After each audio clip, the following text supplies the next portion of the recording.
नमस्कार मैत्रिणींनो. तर आज मी दुपारी लेकरांसाठी बनवत आहे बघा गोड भात.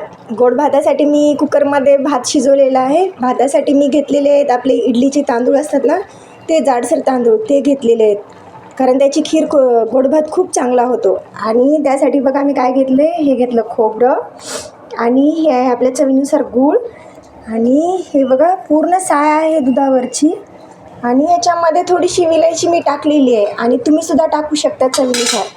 आता तर भात थोडा शिजलेला आहे आणि त्याच्यामध्ये मी टाकत आहे हे बघा पूर्ण दूध. दुधामुळं भात आपला एकदम गोड भात मस्त होणार आहे. हे बघा असा शिजलेला आहे हा. आता मी याच्यामध्ये खोबरं वगैरे टाकणार आहे. हे बघा खोबर,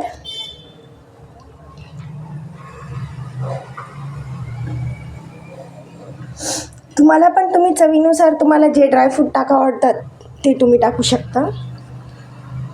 आणि भात शिजत आल्यानंतर आपल्याला नाही का ह्याच्यामध्ये गूळ टाकायचा आहे. आता भात शिजत आलेला आहे आणि मी आता गूळ टाकणार आहे मस्त. हे बघा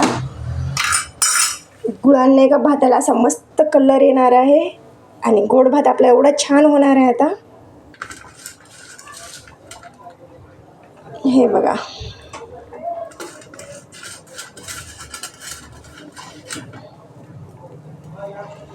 हे मी थोडासा हे करून घेतलेला आहे, बारीक करून घेतलेला आहे गूळ. हे बघा आताच याला थोडासा कलर आलेला आहे. आणि जर तुम्हाला जर कलर आवडत असेल तुम्ही तुमच्या आवडीनुसार कलर पण टाकू शकता. हे बघा आता हा भात होतच आलेला आहे आणि याचा कलर पण तुम्ही बघू शकता कसा झालेला आहे. हे बघा गुळामुळे थोडासा कलर आलेला आहे. तुम्हाला माझा गोड भात कसा वाटला नक्की कमेंटमध्ये सांगा. लाईक करा, सबस्क्राईब करा आणि नक्की तुम्ही पण ट्राय करून बघा. नमस्कार.